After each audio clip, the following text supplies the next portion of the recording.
stadium and from around the world. 3-0.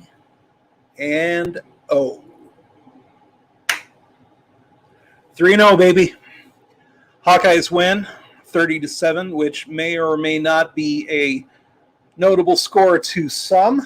Happy Saturday evening, all of y'all. My name is Adam Jacobi of GoIowaAwesome.com. You're watching the Iowa Sports Review, or as I usually call it, the Iowa Sports Report, because I'm not good at details.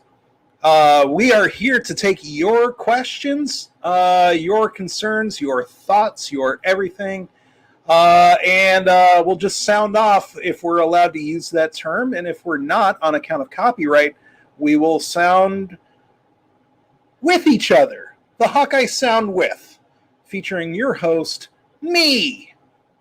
So as always, head on over to YouTube. We've got a live chat scrolling right there. You can join all your friends and loved ones.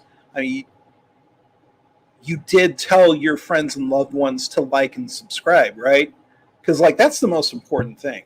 Community means everybody. Everybody. Especially the people that are forced to be around you. That's community. That's the basic definition of community. And boy, for a 23-point win over a Macrifice, a team that we paid $1.8 million to be there, I think we're going to have a little bit to talk about. So please, by all means, hop in the chat, say hello, and we are already rolling. I love it. Okay. Our friend, whose name I've never actually tried to pronounce out loud, so, don't hate me for butchering it, but Guancos, as long time a friend of the pants as there ever has been, welcome. And an excellent point, and the first thing that we really need to talk about straight off the bat, Iowa should pass Oklahoma because voters need to evaluate where Nebraska is as a program. That's an excellent reference. But just as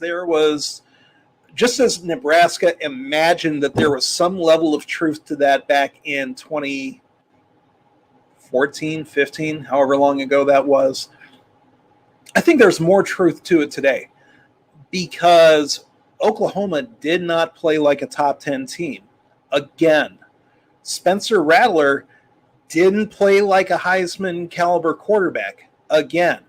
And he really doesn't have a whole lot of those performances where you think, oh yeah, that's the best player in the nation. That's definitely the best option for everybody in America. So if we're taking an honest look at how these teams have performed, yeah, I mean, Iowa didn't exactly drop a 70 burger on the Golden Flashes, but Nebraska did not play well, and they still had the ball with a chance to tie at the end of the game. Now, it wasn't a good chance because it was Adrian Martinez trying to run a 2-minute drill, and he is famously bad at those, and was even bad by his standards today. But, if Nebraska is playing like a C- version of its game, and you can still only beat them by 7 points at home in Norman, buddy,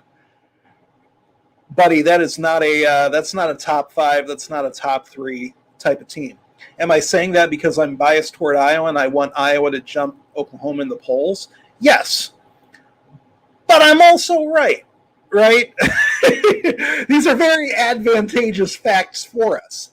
And I think that we should be able to say those out loud. So Ethan, am I your cousin's husband? Who can say?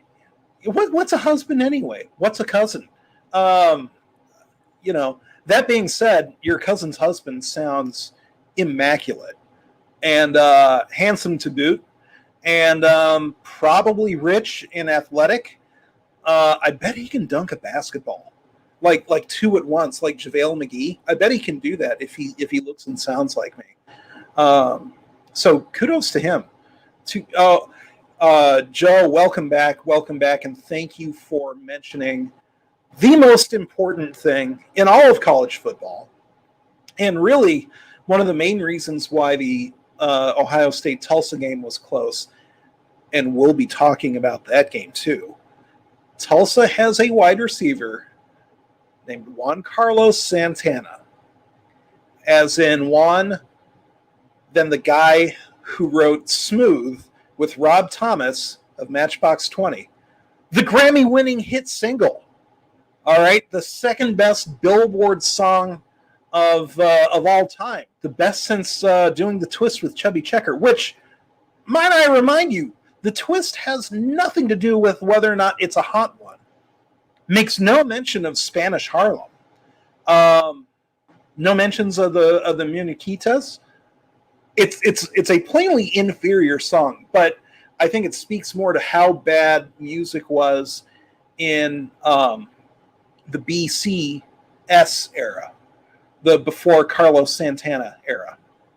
That it was do the twist, and like that was the best song ever, right?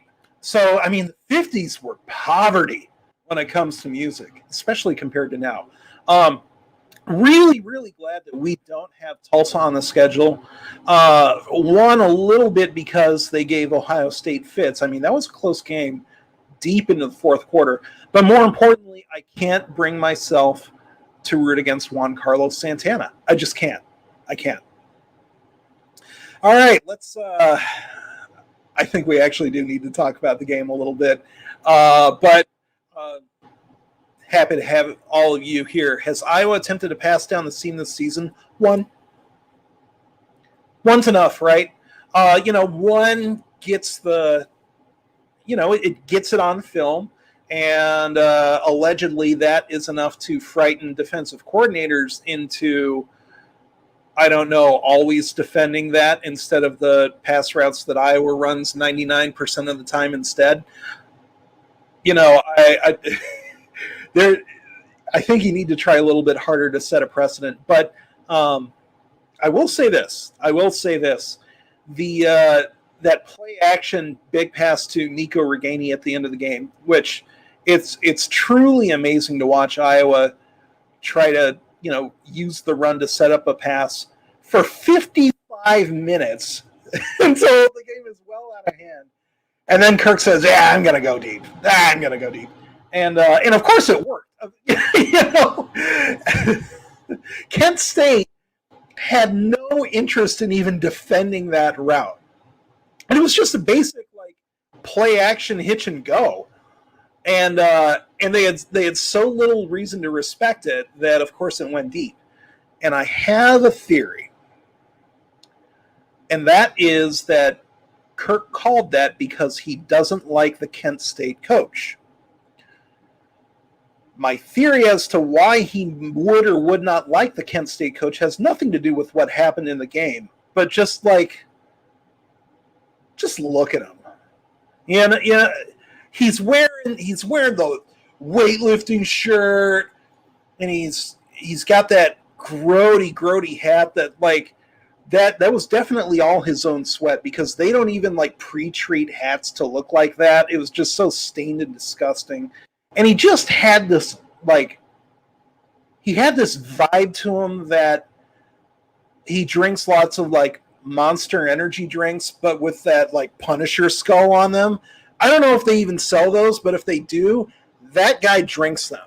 I was so tired of looking at him. And I like to think that I'm sort of the Kirk Ferentz of watching Iowa football. He and I have the same mindset. We're simpatico. So if I don't like a guy, it must be the case that Kirk doesn't like a guy. It's foolproof logic. It's absolutely airtight. So I think Kirk, between that and the totally needless Tory Taylor fake punt that went nowhere, and even after the intentional penalty, I think he was just trying to get out the message that, I don't really care for you much, young bucko. that young bucko is a devastating insult. I don't know if you knew that. But yeah, I think everybody was happy to see Kent State leave the field. Feisty, scrappy team, and I don't think the players did much of anything wrong. I think they actually looked kind of fun, but I think that's why Kirk in the fourth quarter was like, yeah, let's try to actually score some points. Question from David, our old friend. Welcome. Good to see you. If PSU beats Auburn tonight, could they jump us? Plausible.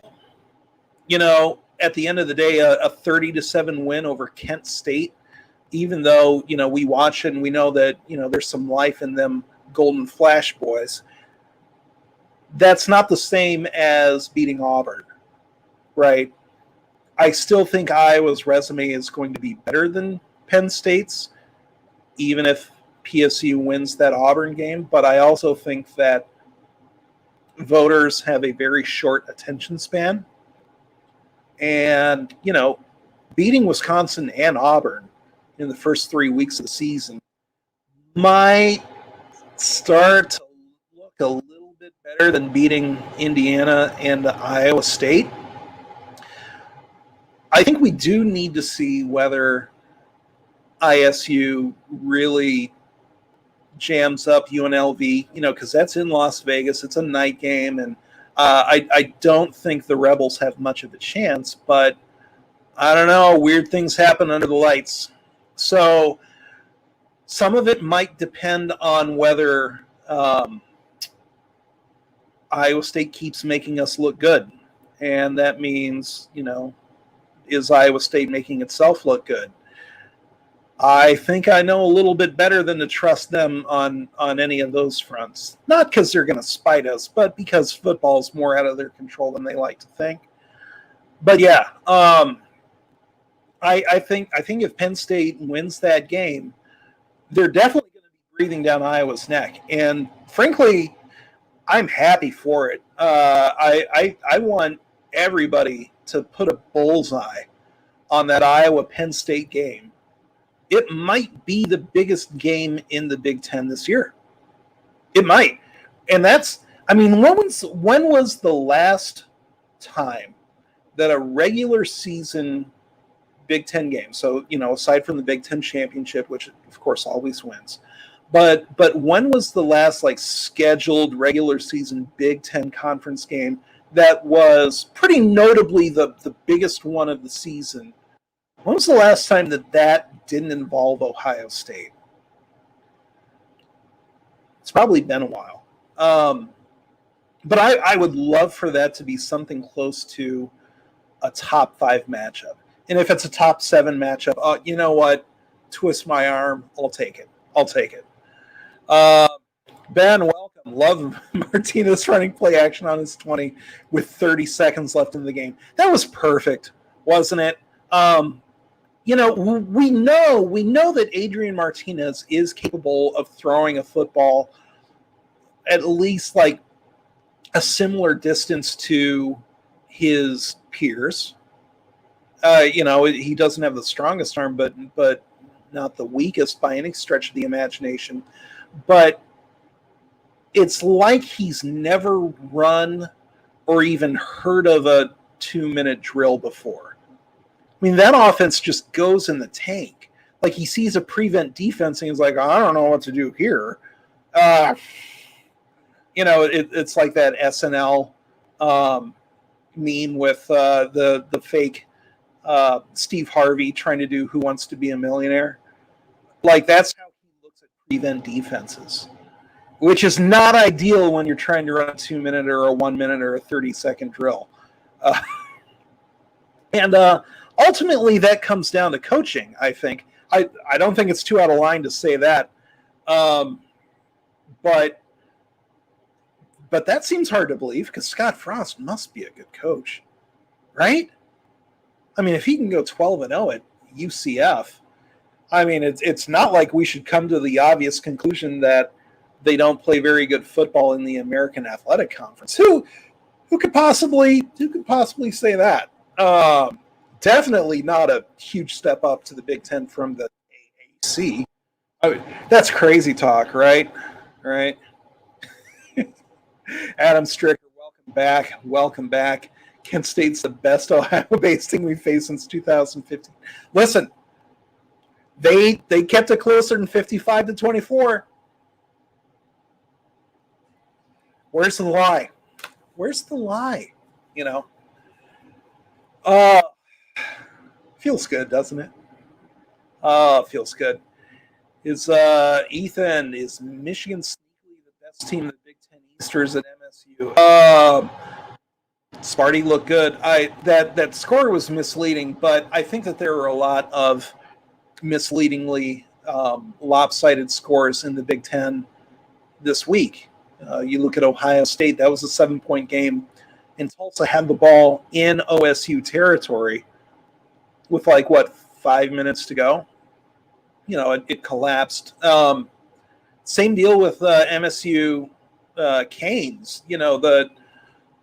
That one didn't get out of hand until very, very late. By the way, that sound was the sound of our official sponsor, our very official sponsor, Diet Dr. Pepper.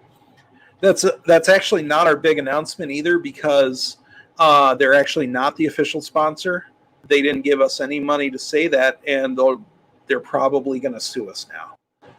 But it tastes so good.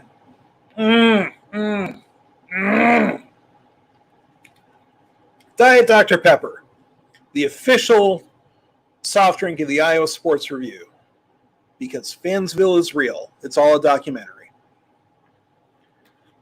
It's a pretty good ad read, don't you think? Yeah. Anyway, all of which is to say, I have no idea who the best team is in the Big Ten East. I have no idea. You could even make the case that it's Indiana. I'm not sure it's a strong case, but they gave Cincinnati fits. It was close-ish for the most part. They look like they belonged pretty close to the same level with each other. Certainly it didn't look like an unranked team, what it should look like for an unranked team to face a top 10 team. Right? That there wasn't some giant disparity in talent. They're still feisty. They're still not great. And you cannot make the argument that Indiana's resume is on par with, either of the Michigans or Ohio State or Penn State for the season. I'm not suggesting any of that. I would say that the top of the Big Ten East ignores the Hoosiers at their own peril. Because there's still glimmers of the type of team that can beat a top 10, top 15, top 20 team, and not even have it really be much of an upset either. So I'm curious to see how that goes.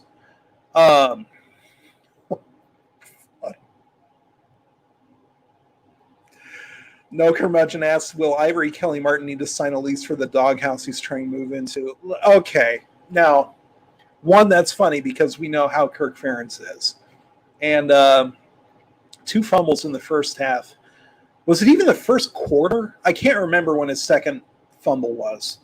I feel kind of bad for him because the first one was just a hat on the ball. And I don't want to say that some fumbles are okay, but I think some of them are more avoidable than others.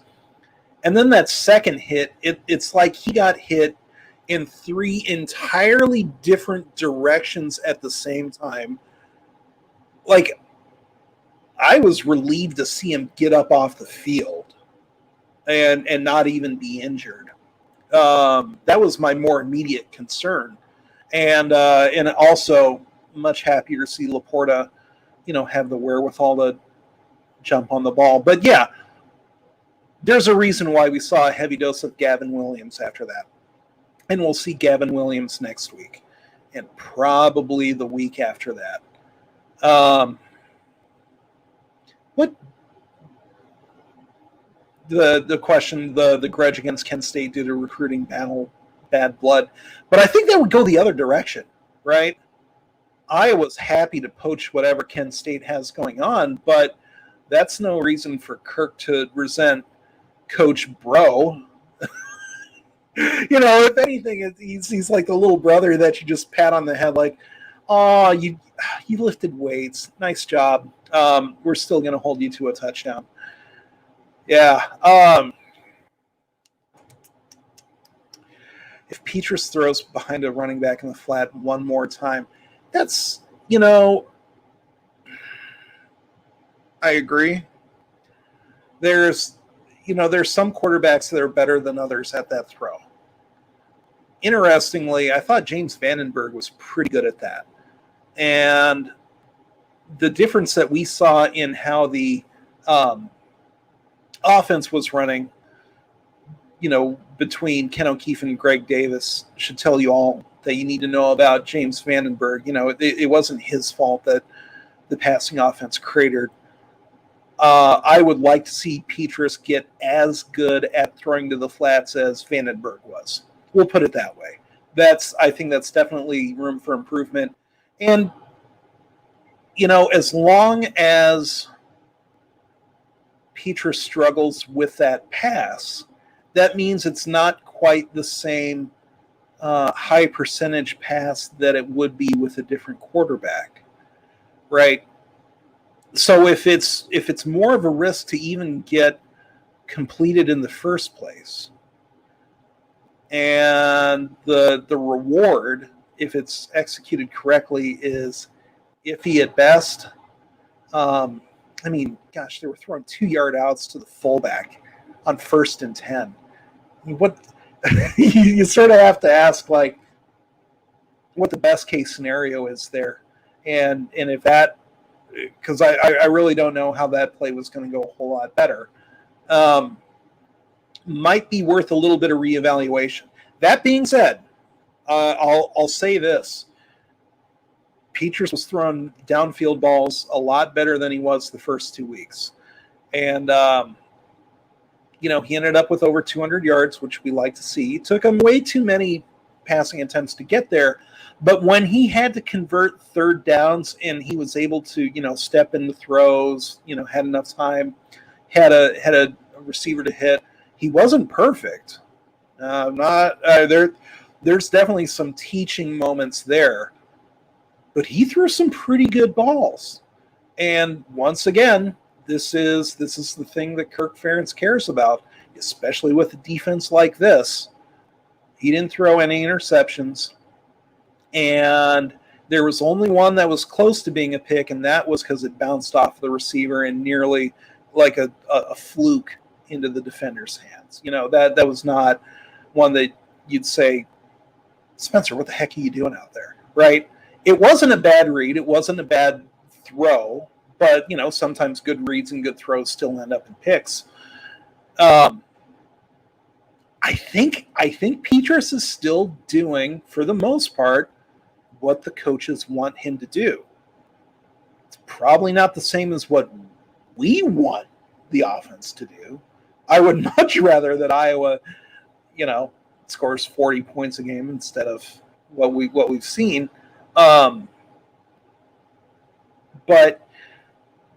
it's good to know that the capability is there for the games where I was actually going to need that.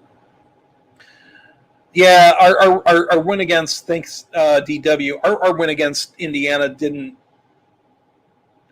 look better, but at the same time it's the middle of September. How Indiana does against the rest of the Big Ten is going to go a lot farther in terms of how much that win means to Iowa's standing and Iowa's schedule than how they do against a top 10 team in week 3. They kept it close at least, but yeah. I'm not gonna sit here and argue that it didn't hurt. I'm gonna be like, no, I think voters like that. I'm pretty sure that they like fourth quarter collapses. That's their thing. That's their jam. So all right, we've been live for about 25 minutes. our diehards are all in here, I think it's time for a special announcement, and I'm actually really stoked about this. So the bye week is prior to the Wisconsin week. So the bye week is going to be the 23rd. That's the Saturday of the 23rd. So that Wednesday, the Wednesday between the bye week and the Wisconsin week, Wednesday prior to Wisconsin, we have lined up a guest at the Iowa Sports Review. And, cards are always subject to change, and so is my ring light that just died. But joining us on paper, subject to change, from Wheaton, Illinois, 1985 Heisman Trophy runner-up, the one, the only, Charlie Long. As Hayden would say, Chuck Long. Yes, sir. Yes, ma'am. We are so stoked for this. And we hope you'll all, yeah, that light's dead. We hope you'll all join us for that, because that's going to be a lot of fun. Being that there's not going to be a prior game to talk about, that's going to give us a lot of opportunity to reminisce a little bit, and also look forward to the game that's coming. But I mean, at the end of the day, we're sharing a room with Chuck Long, baby. Like, this is going to be such an awesome opportunity, to put a familiar face, one of the great ambassadors of the Hawkeye program, in front of all of us. I am super stoked. I think you could make an argument, and not that you can make an argument. I think it would be hard to make an argument otherwise that, he's the best living Hawkeye player, right? I mean, we're taking Niall Kinnick, we're taking Calvin Jones, we're taking Alex Karras, Duke Slater. Like, that's not fair to any of them.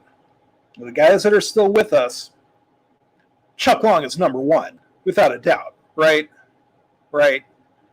So, excited doesn't even scratch the surface. And, obviously, important person, important schedule, everything subject to change. But that's what we're planning on. That's what we're looking forward to. So, October 27, be here. Yes, sir. All right. Let's get back to the takes. But I really wanted to share that with you guys, because that's something we've been looking forward to making official for a while now. Nice consolation from my mom. Had to cancel my rescheduled wedding reception. Oh, Joe, that stinks, man.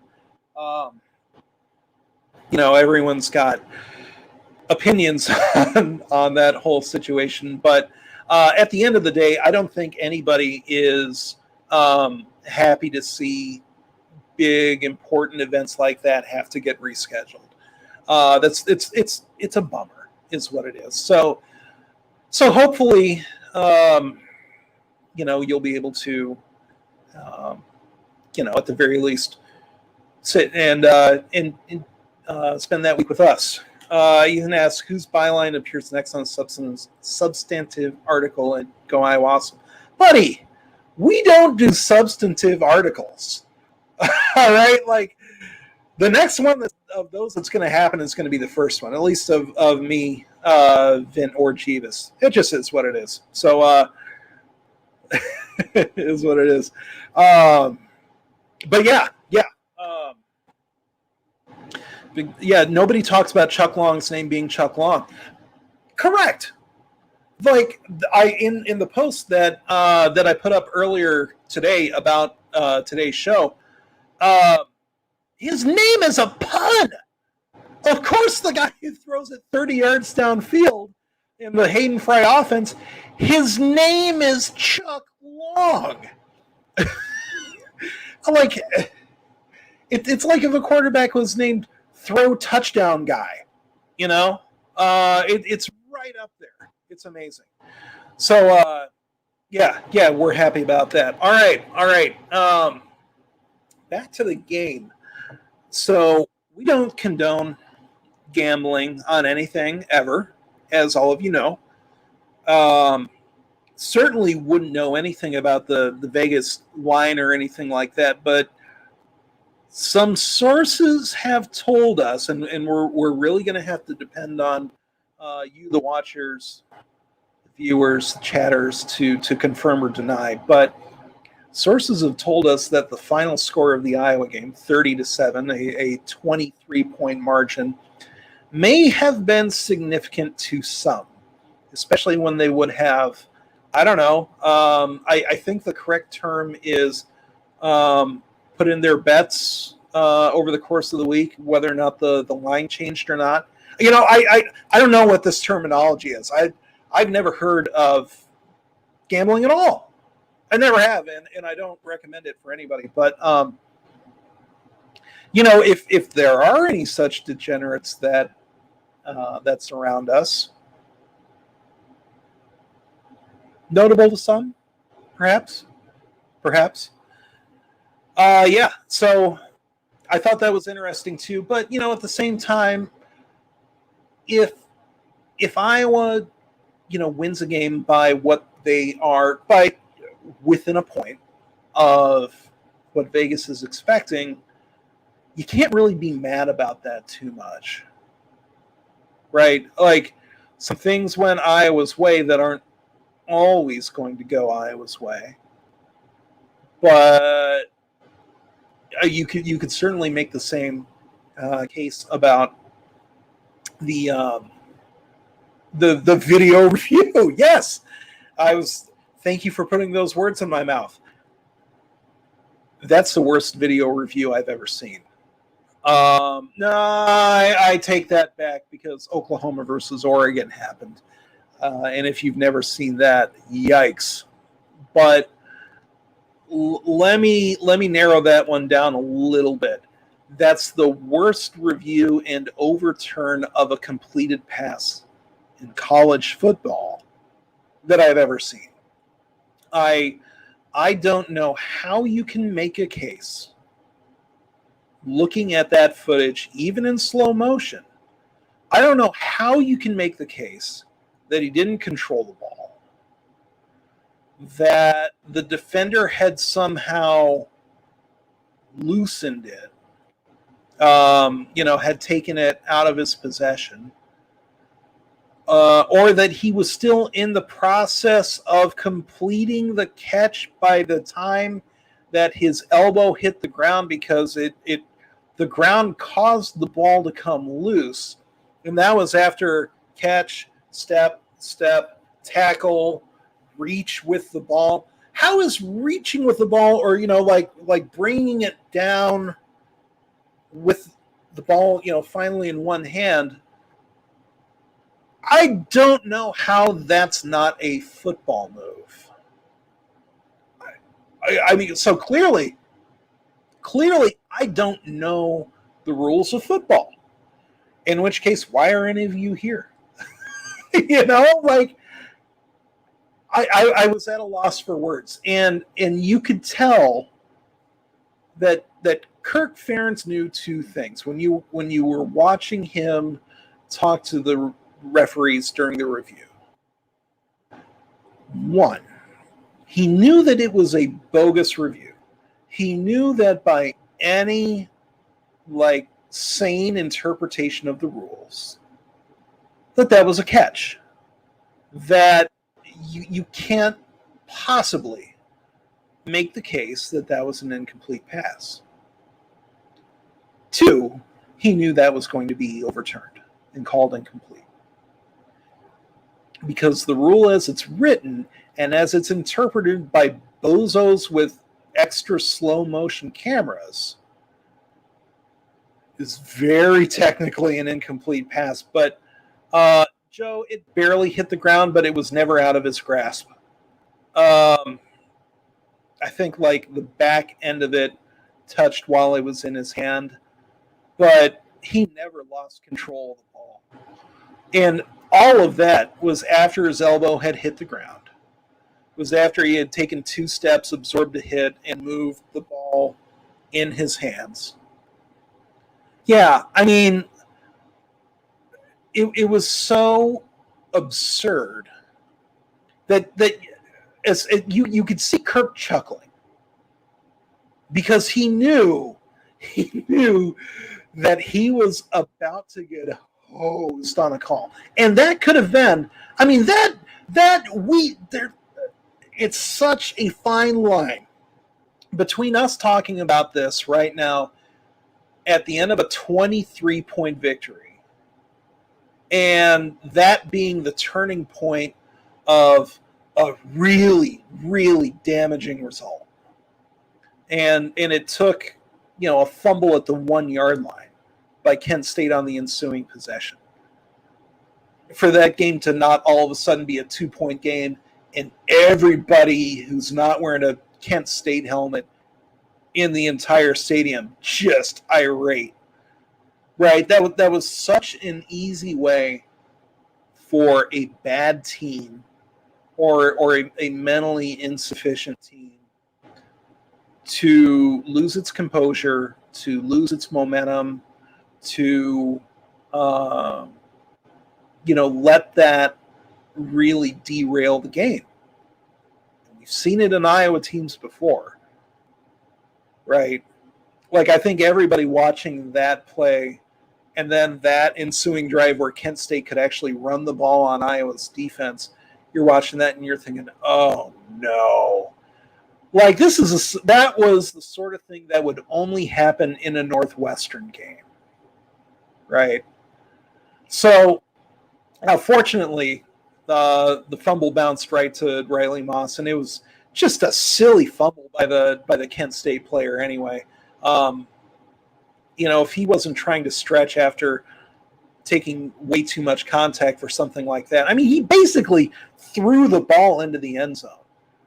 And I kind of wanted Kent State to challenge it as an illegal forward pass, right? They wouldn't have won that challenge, but I also didn't think they would have won that incomplete. So who knows how that would have gone. But, I mean, that was some sort of dicey territory, and I think that is going to get a lot of attention during practice because the teachable moments were starting to add up in a hurry right there. What is a catch? I catch, therefore I am. No, that's Rene Descartes. So, and everyone asks, what is a catch? But no one ever asks, how's a catch? How you doing, catch? These are uncertain times. And one catch you don't want is COVID. You ever think of that? I don't know what I'm talking about. These words are just flying out of my mouth. Mentally insufficient team, so literally any Paul Rhodes ISU team. Hey, he was so proud to beat Nebraska by 3 points.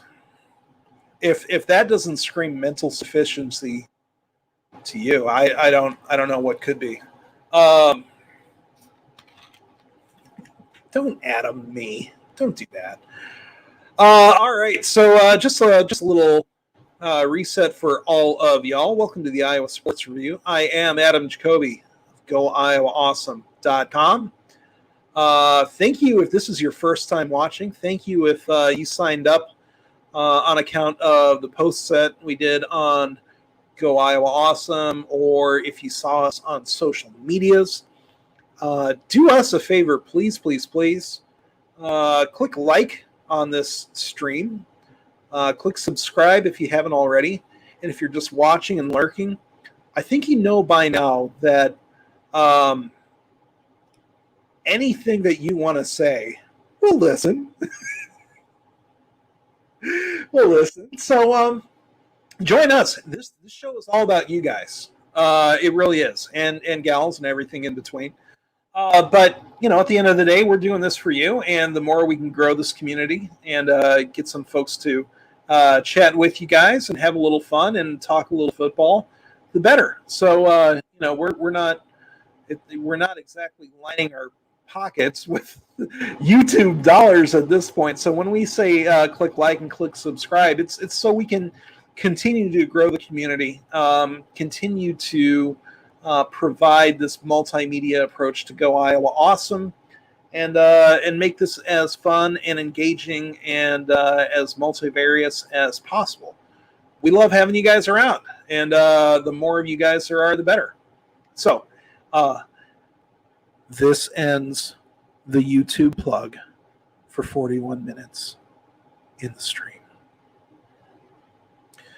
We got another question from David. Great to see you. As always, it's good to not hitting the open holes as fast as you used to. I've never heard of your mom jokes. I don't even know what that could be. My mom doesn't play football, so I don't know what that means. I don't know anything. But yeah, he doesn't hit that top gear immediately, and I do wonder if some of that is coaching. It's not. Tyler Goodson didn't get less athletic. He didn't get less explosive all of a sudden. So part of it is, are you waiting for your spot to develop? Are there some plays where the lane opens up after a block gets there that is sort of timing based, or you've got your pulling blocker, you've got a fullback who needs to make it to the next level. I do think he's a smarter runner than he was as a freshman, and he wasn't exactly ripping off 150-yard 3-touchdown games as a freshman, even when we were all like, oh, this guy's good. Because we knew that immediately. The talent was always on display, and now there's production that matches that talent. And I say now it's that, and he was an all Big Ten running back last year. I think he is better this year. I was talking about this with a friend who should be in the chat right now, but he's not, and I will give him trouble about this on in the text messages later. But I watch Tyler Goodson, and the best comp I can make for him, just in terms of running style. I'm not sure he's there on sheer talent yet, but I think he's close. Is Fred Taylor. You guys remember Fred Taylor, especially when he was at Florida. He was a nightmare. And it's too bad that he got the nickname of Fragile Fred in the NFL, although it wasn't entirely undeserved. But just in terms of having that innate timing, having just enough strength to really, really make it tough to bring him down. Like he's making guys drag him down, and he wasn't doing that as a freshman. He's developing into a really complete runner, but still one with great instincts, great change of direction, especially mid-stride, and just great physical skills too. So I don't know if he's going to have the NFL career that Fred Taylor did. Any back these days, just with the way the NFL is, there's probably one running back every other year that would be able to have a career that Taylor did. But regardless, he might be the most dynamic running back that Iowa's had under Kirk Ferentz. Right?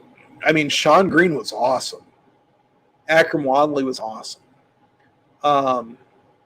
Heck, Albert Young, Fred Russell. I mean, those are some really, really, really good running backs. But in terms of being the complete package and still being able to put it together and have that explosive athleticism. I can't really remember anybody like Goodson. And isn't that really especially remarkable, because I think I mentioned this on an earlier show, but I'm old enough to remember when Iowa fans were up in arms that Jirel Brock, the 4-star, ended up going to Iowa State because Iowa wanted Goodson more instead. And Brock still might be good for Iowa State. He's only behind Breece Hall, who was also a 4-star running back and not the 2-star cast off that Fox wanted you to believe during the or that ABC wanted you to believe during the Iowa ISU game. He was not. Listen, that was not a Matt Campbell finds diamonds in the rough. No, a lot of teams wanted Breece Hall, and he's playing up to his potential. Good for him. More power to him. Still winless against Iowa, but I'm not sure who in America right now I would trade Tyler Goodson for in the backfield. I'm not sure. Joshua McGuire saying what we've all been thinking this entire time. Best win is Nebraska's quality loss. Some of us call it a moral victory. Frost is now back in the driver's seat in the West. Listen, congratulations on being hired by the Lincoln Journal-Star. I think that's what they're called. Maybe the Omaha World Herald. And looky who I've got here. The other man, the other myth, the other legend, the other Iowa great. Ross WB has joined us once again. Ross, 30-7, baby. How we doing? Doing good. 3-0, covering the spread. I'm, pretty happy. Covering the spread to some, or not that any of us ever have heard about that. But yeah, 23-point win against a surprisingly feisty team. I was one of the things that surprised me the most about Kent State. We heard a lot about how dynamic their offense was, and they did have a few good plays. They did, before Iowa beat their quarterback into submission. They were getting after it. Their defense hits hard, very hard. That's going to cause some problems for the MAC. What did you think about Kent State as a team, as an opponent? Excuse me. I thought they were, a solid MAC team. I've seen people saying they're a MAC contender. I can't speak to the rest of the MAC enough to know how accurate that is, but they've got a quarterback that, if he's not being, harassed by a never-ending stream of excellent defensive linemen, seems like he can, throw the ball pretty well, can scramble. They got at least one receiver who is, good at big plays. Mm-hmm. So, I think they got some weapons. And, as far as the defense, I agree. I think Goodson and Laporta and a few other guys probably going to be a little sore tomorrow. Yeah. I had mentioned a little bit earlier on Ivory Kelly Martin's second fumble. I was surprised to see him get back up after that, because it's like he got hit in 3 different dimensions at the same time. They would have had to wash me off the field with a power hose if I got hit that hard. And then Tracy getting spiked. I would have become that first down. Oh, I would become one with the field turf if they hit me, I think. Duke Slater Field and also Ross WB right over there. Yeah. Yeah. Oh, that hit on Tracy on, was it the first down? Yeah. He just got speared. Is like, oof. Yeah. And it was clean. I'm not trying to insinuate anything dirty about what Kent State did. In fact, I was impressed that for how hard they were hitting and how much their defense was getting after it. I can't remember anything dirty that they pulled for the entire game. So hats off to them for that. Did I miss anything, or would you agree? Yeah, I can't recall any dirty plays that went uncalled or anything. They were just hitting our guys, which it's football, right? So yeah. And one thing that again, because I am stunningly ignorant, but one thing that I didn't know until they mentioned it during the broadcast is Kent State plays Maryland next week. And I am very, very interested in how that game is going to go. Yeah, someone on Twitter mentioned that during the game, and I mean that's just fascinating from our standpoint. Getting our opponent this week and our opponent in 2 weeks, to face each other, like that's a great, transitive property doesn't mean a lot, but just getting that sort of one-on-one comparison, I think, is pretty useful. And if they want to rough up Maryland a little bit, and if they have 20 more of those hits to hand out liberally, nothing dirty, but Ben R says, should we be worried about Maryland? I almost said, should we be married about Worryland? Ben, we're not going to get married. I'm not going to willingly watch a Maryland game, so I have no idea. I willingly watched the Maryland-Illinois game. I don't recommend that. Just no.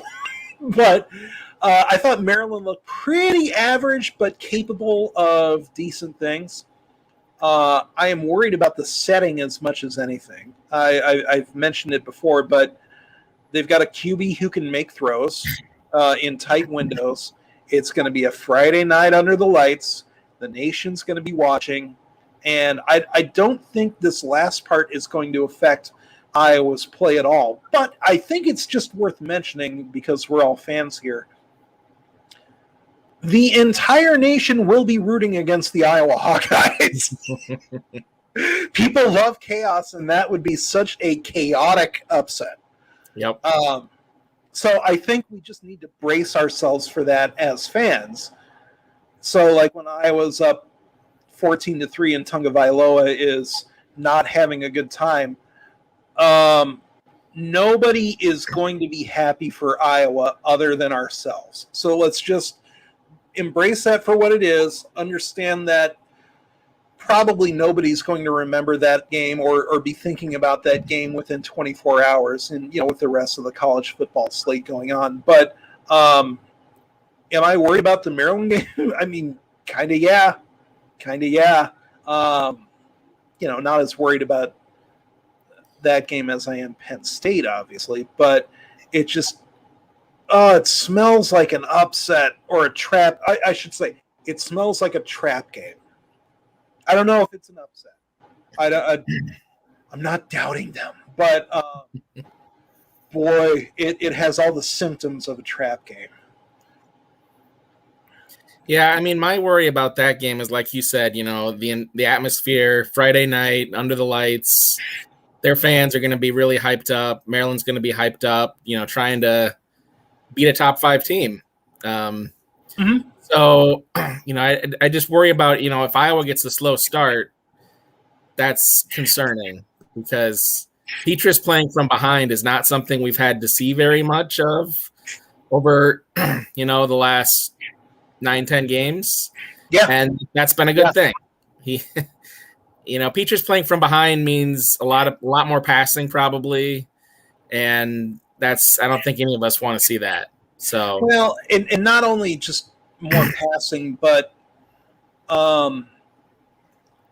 more of a necessity to make throws, not just to attempt throws, but to actually complete passes that clearly Kirk doesn't want him throwing a lot of because they haven't been calling a lot of them. I think he's been sort of decent at them. I thought he made a lot of good third down throws this week. Not all of them were great, but more than like if all that you were going on was the first 2 weeks of the season, if you had no idea how he played in 2020, he outperformed that against Kent State.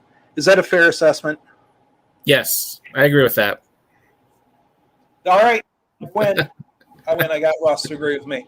Yeah, Iowa took a penalty to make their punt fake more difficult, and then ran the fake punt, and like it was just Torrey Taylor throwing the ball. See, that is again, I don't think Kirk Ferentz would call that play against like one of the old coaches that he respects a lot more, but Coach Bro, Coach Tight Shirt, Mr. 35-year-old hot stuff with that god-awful weightlifting shirt. It sure seemed like by the end of the day, Kirk was on the heck with this mode. And that is probably the language he was using in his head. Not the language I would use in my head, but well, I mean, he also called that that play action. I mean, he didn't call it, but that play action bomb in the with 5 minutes. with like 4 minutes left. I mean, like I was very happy to see it because I figured we're in the fourth quarter. We were just going to get, run left, run right, run up the middle, punt. That's what we had against Iowa State basically. And it's like, well, we've got the 16-point lead. That's good, boys. Let's call it a day. Yep. No, and you could tell that Kent State had no interest in defending a hitch and go. Like, there's no respect for a play like that, and some of that was, game time situation, down a distance, and all that. But also, Iowa. It's not like the other 55 minutes of the game led them to believe that was going to happen. And it's also not like Iowa needed that play either. Yeah. Maryland. Maryland was not that impressive against Illinois. No, of course they weren't. Of course not. Right? Like they needed one of the all-time epic implosions on a 2-minute drill to even be in position to win that game in regulation in the first place. I am not suggesting in 100 years that Maryland looked like they should beat Iowa more than 2 times out of 10. I just smell trap games, and they're just athletic enough. They're just well quarterbacked enough to cause problems if Iowa comes out and just doesn't have it in them for whatever reason. And we've seen it before. We're probably going to see it again at some point. I hope it's not that game, but I reserve the right to worry. Josh McGuire asks, is the O-line starting to gel a bit? Colby's going to be scary. Yes and yes. I thought the offensive line now, a lot of this was, based on the opponent they were playing, right? They didn't get a whole lot, like objectively, they probably didn't get a whole lot better at playing football in the course of 6 days. But offensive lines need to act as a unit to perform, in tandem or in concert with each other. I'm moving my ankle, and I'm part of Bad Knees Club, and that goes for ankles too. So, oh boy, I was sitting on that one wrong. All right, so can you tell we're live, everyone? But anyway, oh boy, that. Don't get old, people. Whatever age you are, as long as it's under 25, just stay that. Anyway, I thought the O-line showed a lot of really, really good flashes. Certainly fewer breakdowns against Kent State than we saw in the first 2 weeks. And it's a lot easier for Petrus to look better, especially on third downs, if he's not running for his life after the first second and a half. So I was really happy to see that. And it's pretty clear that Kirk Ferentz would love to just shovel minutes at Colby, and he'll be all right. He'll be all right. So, yeah, I think, frankly, that this is sort of a building year. I don't want to say rebuilding, but this is a building year for the Iowa offensive line. And I think they're going to be scary in the next year and 2 years and maybe 3 years. They're going to miss Linderbaum. Don't get me wrong, but the rest of that line, they got some mashers there. What did you think? I agree. I mean, I thought, I was just happy Petrus wasn't, like you said, he wasn't running for his life after 2 seconds. Pass protection seemed solid. And in the run game, Goodson was getting some holes. The edge was there a lot. So, just like and you have to take it with, a certain amount of, salt with Kent State versus Iowa State or Indiana. But, it was just an improved performance overall. So, that's what you like to see, and just keep it going. Yep. I agree. All right. It is 8:32 p.m. and you're watching Perspectives. Now you are with the Iowa Sports Review. I am Adam Jacobi. That is Editor-in-Chief Ross WB of Go Iowa Awesome. I too am of Go Iowa Awesome. As always, feel free to hop in that YouTube. Let's see, which direction do I point? I point that direction. There we go. Hop into our little chat there. Have some fun with us. We like to take your questions. This is a sound with each other. Again, I don't think legally we can call it the Hawkeye sound off. That might be taken. But it's our post-game show. We're having fun here. And ultimately, this is about all of y'all. So hop into the chat if you've got the account, and make an account if you don't. And feel free to click like, feel free to click subscribe, turn on notifications, and join us this week, every week. And once again, we will mention the good news again, because this is rad. But October 27th, the Wednesday before the Wisconsin game, we are going to be joined by the one, the only, Chuck Long. The Chuck Long, Iowa legend. Card is obviously always subject to change, but we are looking forward to having what I would consider the greatest living Hawkeye football player joining us. Yeah. There's so many guys that I don't want to compare him to, because it's not fair to any of them. Like, who wins in a debate between Chuck Long and Niall Kinnick, right? Nobody comes out of that looking good. So, taking all that, taking the really, really, old history stuff off the table, because I don't think anything's gained by that. But of those still with us, those who, and especially as ambassadors of the Iowa football program, boy, for me, that list starts with the Chuck Long. So we are super excited, and especially coming off a bye week, there's going to be less, what happened in the game, and more, let's listen to, the man who quarterbacks some of the best Hawkeye teams of all time. So please, y'all, join us for that October 27th. Put it on your calendars now. I mean, for crying out loud, we are giving you 6 weeks advance notice, 5.5 weeks. What more can you people ask for? What more ask you? So yes, please join us. We're looking forward to that. All right. So confidence in the group is the big thing these 2 games. I would agree. Offensive line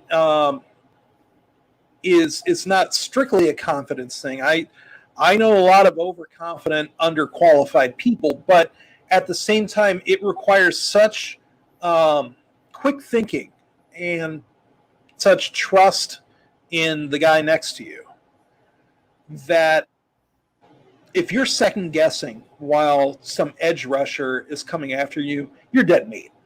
You're dead meat. And that just takes game time. And practice can get you most of the way there. And practice can get you, moving on the depth chart. I don't want to discount that aspect of it. But sometimes it's just about when the guy going against you has those evil intentions. And you got to do your best, and he's really, really trying to ruin your day. So they really needed a game like this. This is that offensive line's first game against a non-Power 5 school since like September of 2019. It's pretty crazy when you put it like that, but it's true. They've been playing nothing but Big Ten teams and Iowa State. Yeah. and I guess USC in the bowl game a couple of years ago. Yeah. Yeah. And like the best Iowa State team they've ever faced. And it wouldn't surprise me if it's the best Iowa State team they will ever face, So yeah, just having that, and Kent State's defensive line doesn't stink either, but they're just that little level lower that a really, really good offensive line can really start to get its feet under it like that. And having Kyler Schott back helps quite a bit. And we'll see what happens with the rotation with that. It certainly seems like they have 8 guys that they're happy with now that Schott's back, though. Adam, I need to get your input on this. It's a very important question. Go. Based upon, Kyler Schott having to miss 2 games this year and hopefully no more, and our Iowa football's past history, do we need to formally ban Hay from Iowa football, the complex, the players? They just need to stay away from Hay? Hay has a sordid history with the Iowa football program.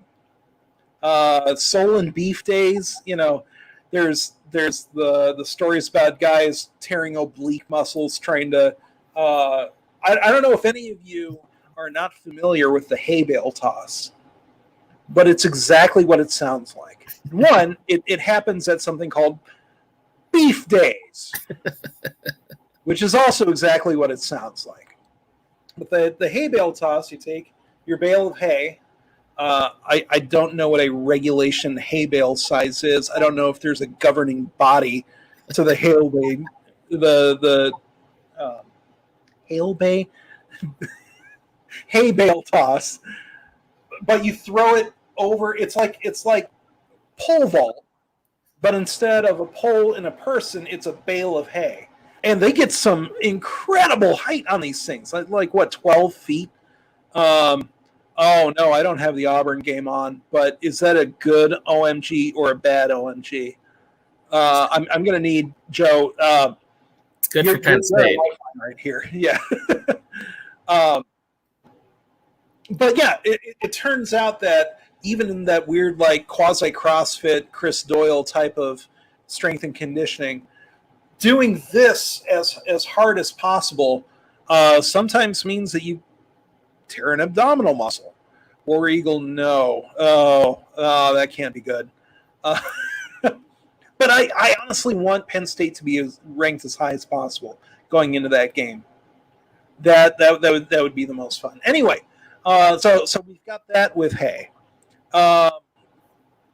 It also means if we ban hay, then no more playing of Rock and Roll by Gary Glitter. That's fine. Hey! None of that. None of that. That's fine. Yeah. And last and most important, if we're keeping hay away from the football program, we're keeping horses away from the football program. And I tell you, those horses are no good. And I don't think they should be playing football. I don't think they should even be football adjacent. Some have called me anti-horsist. David brings up the most important point of them all, and frankly, I'm embarrassed for myself that I didn't remember this. And but yes, no more "Hey Jude." That's a plus. I mean, I don't miss that. I wouldn't miss that song. I know that's sacrilegious, but you know, it's not quite "Jump Around." You know what I mean? And it's not really quite "Build Me Up, Buttercup." Which, if you've never seen that at Camp Randall, it's actually kind of great. That being said, I think my favorite "Why Is This a Thing" sing along that I've seen at college sporting events recently would be the "Mr. Brightside" by the Killers. If you've never seen like 60,000 fans knocking out that chorus, it is so much cooler than it has any right to be. Because on paper, the idea stinks out loud. But they're notes that anyone can hit. Not only that anyone can hit, but that college students believe they can hit and hit well after tailgating for 6 hours. It's such a great sing-along song. It's like Drops of Jupiter, but for both genders, right? You can definitely always get the girls to sing along to that train song, but like everybody gets behind Mr. Brightside. I think the last place I saw that was like Alabama. So I don't want to steal a gimmick from the SEC or anything like that. So I'm not saying replace "Hey Jude" with "Mr. Brightside," but I'm kind of not saying it either. I just don't want to be responsible if the heat comes down and people say, we've done enough with. I lost my train of thought. Anyway, can we also ban "Sweet Caroline"? I'm sorry, but that is the American national anthem. And in this country we have a history of national anthems that don't always slap. So right? Like, have you ever been? You're at a sporting event, especially like at a minor league baseball game, and they got the organ going, and there's like barely like whispers of people like singing along, but only like 10% of people do. You replace that song with "Sweet Caroline," deafening sing along, deafening. Right, like that and the American flag going. I feel like there's something there. Is the AP going to drop it down to? Wait, is the AP going to drop what down to 15? "Sweet Caroline"? I need a little bit more. I need some context here. Oh, I'm so sorry. All right. So Colorado State. Ross, have we seen how? Last I saw, that was a rock fight, like 6-3 at some point. Are you familiar with what that score is at right now? Because I guess we do have to. Coach said after the game they deserve to be ranked. Kirk Ferentz said that? That's just Kirk being Kirk. I'm gonna demand that he gets fired if he ever suggests something like that about the Iowa Hawkeyes again. You don't talk that way about my Hawkeyes. Thank you, Dan. I didn't see that at all. I didn't watch any post-game stuff. I guess I would rather see a coach say, "Well, I think they should be moved down to 15," than say, "Well, I think they should all be executed." Right? So at the very least, it's an upgrade over Brian Kelly. Well, Oh, go ahead. We have a late breaking update from David Delsberger, our breaking news correspondent. David, what's that? Yes, Colorado State beat Toledo 22-6. Oh my goodness! Thank you, David. That was David's report live in my ear. Yeah, that is sort of a surprising result. I didn't expect that to be double digits, and it wouldn't have surprised me if Toledo won that game, honestly. And I say that knowing nothing about Toledo. I know they're called the Rockets, and I am 70 to 80% sure that they are located in the city of Toledo, Ohio. But it could be Toledo, Spain. I wouldn't know. I the Mid-Iberian Conference.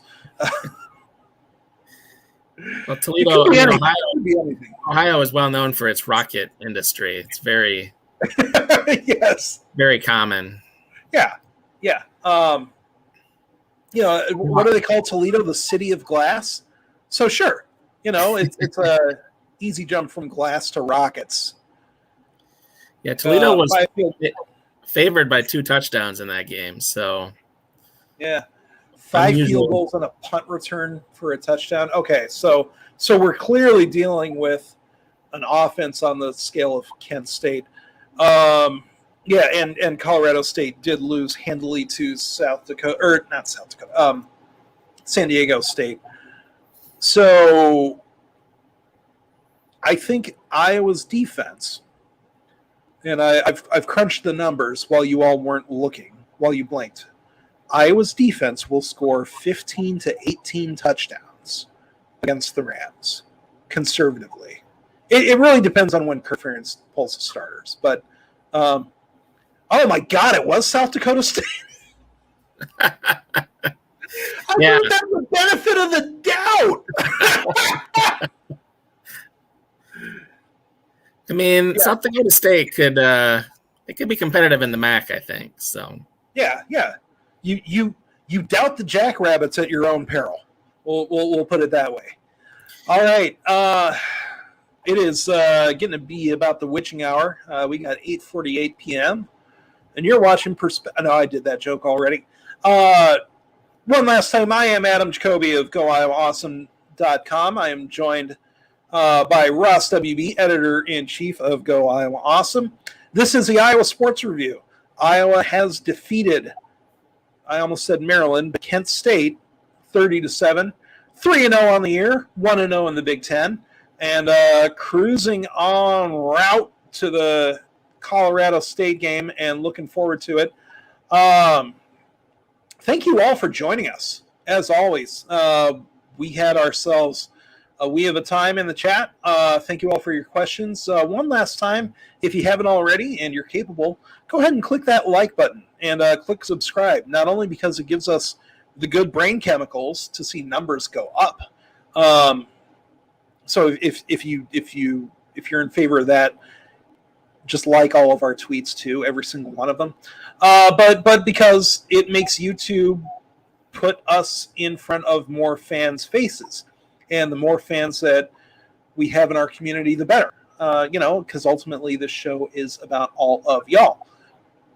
So with that, I think we will let our Hawkeye faithful enjoy the rest of their Saturday nights.